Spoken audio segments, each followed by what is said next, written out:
Matapos ang ilang araw ng matinding buhos ng ulan, gumuho ang lupa sa ilang mga bayan, ang Liloan, San Ricardo at San Francisco.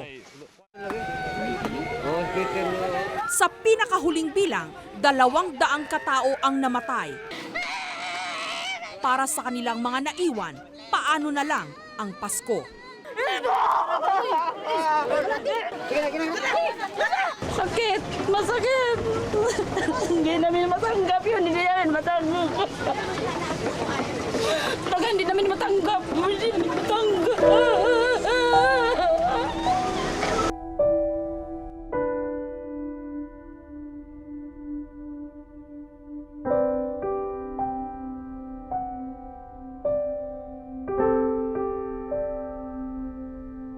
December 2003, daan-daang mga buhay ang nawala matapos ang malalaking pagguho ng lupa sa Liloan, San Ricardo at San Francisco sa probinsya ng Southern Leyte.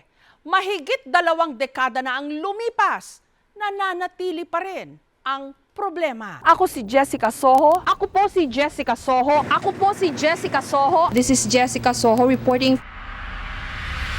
Balikan natin ang paghahatid ko ng serbisyong totoo bilang isang journalist. Bingi ata ako, mama. March 1989 nang una naming tangkaing marating ang Isla ng Pag-asa. Gaya po ng inyo nakikita, tayo ay nakasakay ngayon sa isa sa mga tangke. Paano kaya sila magpapasko dito, no? This is Hickam Air Force Base here in Hawaii. Ito rin tiyak ang gustong paniwalaan ng marami sa atin. To see is to believe. Samahan niyo po kami sa isang natatanging Paglalakbay.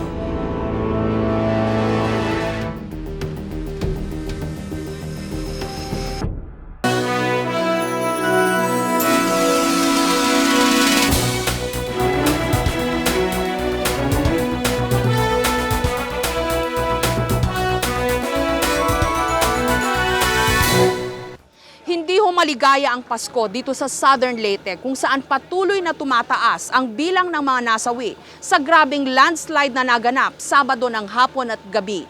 Dito, sadyang naging malupit ang kalikasan. Ganito ang itsura ng gabi sa Southern Leyte. Tila usong-uso rito ang Pasko. Sa ganito ring gabi nangyari ang dilubyo. Matapos ang ilang araw ng matinding buhos ng ulan, gumuho ang lupa sa ilang mga bayan, ang Liloan, San Ricardo at San Francisco. Sa pinakahuling bilang, 200 katao ang namatay. Para sa kanilang mga naiwan, paano na lang ang Pasko? Sakit! Masakit! Hindi namin matanggap yun. Hindi namin matanggap. Talaga hindi namin matanggap. Hindi namin matanggap.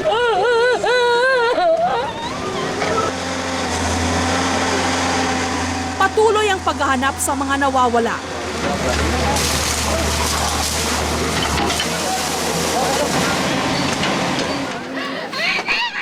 At pagbibilang sa mga pumanaw.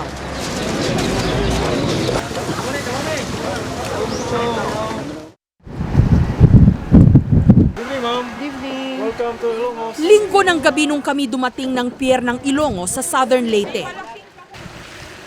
2 oras pa ang biyahe sa bayan ng Liloan. Sa kalsada pa lang, kita na ang epekto ng kalamidad. Kinaumagahan, nagtungo kami sa bayan ng San Francisco, isa sa mga matinding tinamaan. Malubak ang daan.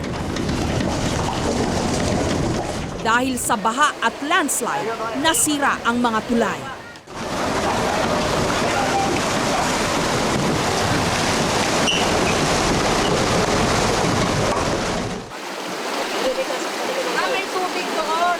Nabalahaw sa ilog ang truck na ito.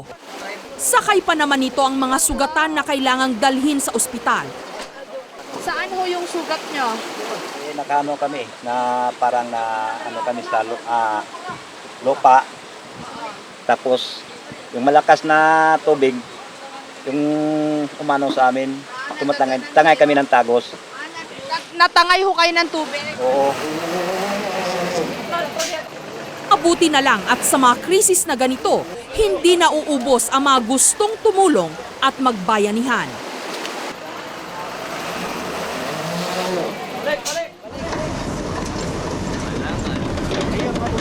Nakakangiti pa rin naman ang mga tao sa kabila ng unos na kanilang pinagdaanan.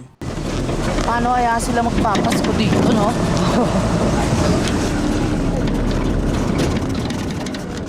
Sa daan, tanaw ang mga landslide.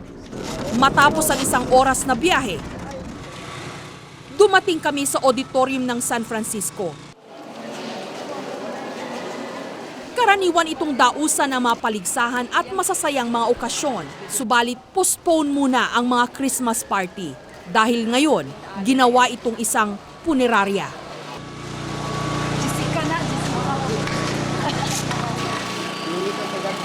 Anim ang patay sa pamilya ni Aling Nena.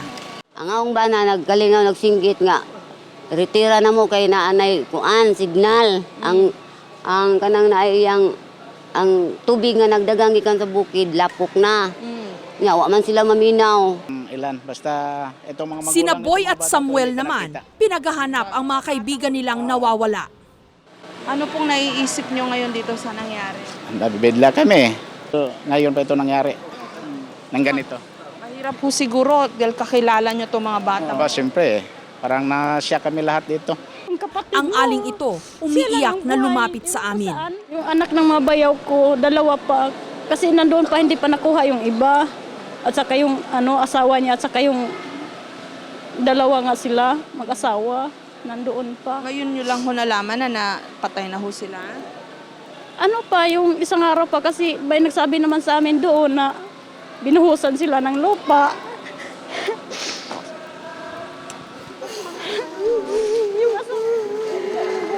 Pero ang pinaka nakakaantig ay ang kwento ni Marciano Maquinano. 10 lahat ang kamag-anak niyang patay, kapatid, hipag, mga pamangkin at ang sarili din niyang pamilya. Yung pamilya mo, At saka yung kuha na kapatid ko. kapatid, sino-sino itong nandito? Ang bata si Marie. Sino asa na asawa mo? Ang hindi pa nakuha. Ay, yung asawa mo, hindi pa. Missing pa sa isang anak. Yung ilang anak mo nandito? 4. Saan sila? Andiyan si Marvin og si Marie, si Raquel og si Maribel. Paano ka pa nga ba mabubuhay kung lahat ay kinuha na sa'yo? Paano nga bang mabuhay na nag-iisa? Sakit. Wala naming puyan. Wala naming bahay. Paano na ito? Wala naman itong tirahan. Saan may punta? Wala kaming lupa. Wala nang bahay. Dito lang kami nakahiga kami. Pati tinatabihan ko lang ang anak ko. Buong araw gabi, nandito ko. Para lang magkasama sa kanila.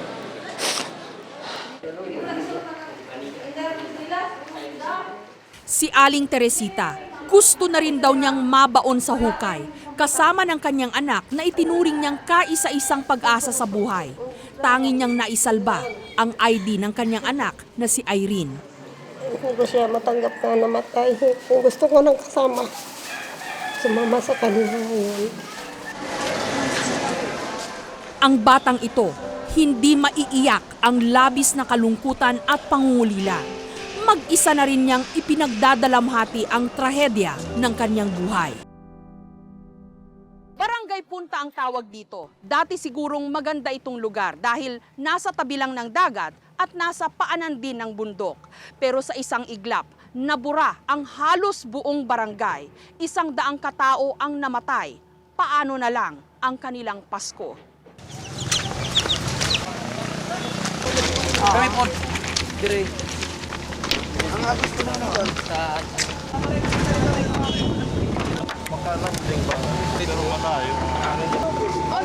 Saan man mabaling ang paningin, mga palatandaan ng mga buhay at pangarap na natabunan. Ang teddy bear na marahil akap-akap ng isang bata sa pagtulog. Tsinelas. Isang sulat. Biyak na puso.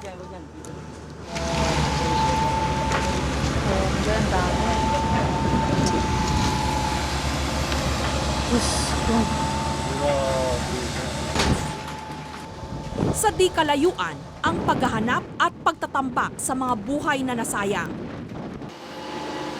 Dito yung pinaka-shoreline, dito yung pwede sila magsakay sa pambot, paalis dito sa landslide area. So nag-ipon-ipon sila rito, ma'am, kaya yung 60 person na estimated andito, ma'am. Pero ang reported na patay dito, ma'am, aabot ng 100 plus, ma'am, 120, ganun. Halos burado na ang buong barangay Punta. Abandonado ang mga naiwang bahay. Lalo pat wala nang mauurungan pang lupa ang mga taga rito. Sa isang tabi, ang bundok na gumuho. Sa kabila naman, ang dagat. Yung unang kuan na collapse bandang alas 5. Itong bahay ko. Tapos pumunta ko rito sa daycare center. Collapse po na din alas 8. Ng gabi? Gabi Sa taas nga bahay nga naigo 18. 18. Oo. Sa ibaba? Sa ubos nga hidapit mo ng 28. 46 na siya. kapila nga bahay? Household. Akala namin kulog lang yung una. Mga 15 seconds, parang may rumaragasan ng sasakyan. Yun na pala ang landslide. Sumigaw ako na, takbo! Ayon sa DENR, hindi illegal logging ang sanhi ng sakuna. The area is totally planted. Totally, wala kang makita na may vacant space pero nasa fault line kasi ito eh. Yung area kasi dito, yung soil dito is loosened. Volcanic soil kasi dito. At saka yung fault line, kung na-observa nyo sa daan, marami yung kahit plain na land, bigla lang bumababa. Because this is within the Philippine fault line. This is the geologic map with the different fault lines. Sinang-ayunan din ito ng Mines and Geosciences Bureau. Bukod sa fault line, ang itinuturo nilang sanhi ng mga naganap na landslide ay ang pagkawala ng mga deep-rooted crops o mga pananim na may malalim na ugat. Ang 5 araw na walang patid na pag-ulan at ang bigat ng naipong tubig sa bundok. Ito rin daw ang nangyari sa Ormoc at hindi malayong maulit pang muli sa susunod na mga taon. Medyo alam nila na delikado lalo na pag may nakita mga cracks sa mga lupa. Immediately i-inform lang ang mga geologists namin sa mga region. Bagamat ulan ang nagsimula sa pagbuho ng lupa, naiwasan daw sana ang landslide kung hindi kinonvert sa mga hasyenda ng tubo ang mga dating gubat. Ang mga land conversion na tinatawag ay nagsimula noon pang unang mga panahon bago nagkaroon ng mga batas para sa pangangalaga ng ating kalikasan. Sa unang tingin nga'y makapal ang mga puno sa bundok na gumuho, pero puro ito mga nyog. Sinabi na ni DENR Secretary Elisea Gosun na hindi kasi dapat tinamnan ng nyog ang mga dating gubat. Pero paano papagaanin ang bigat na dinadala ngayon ng mga naulila at nawalan? Maibabalik pa ba ang ninakaw sa kanilang Pasko? Ano to mga to? Mga kwanto, mga ulit galing sa Malitbog. Ano yan? Ayos. Resort. Ano pa man, ang Pasko ay mayroon ding hatid na bagong pag-asa dahil hindi ba't yan ang tunay na kahulugan ng kapanganakan ni Hesukristo.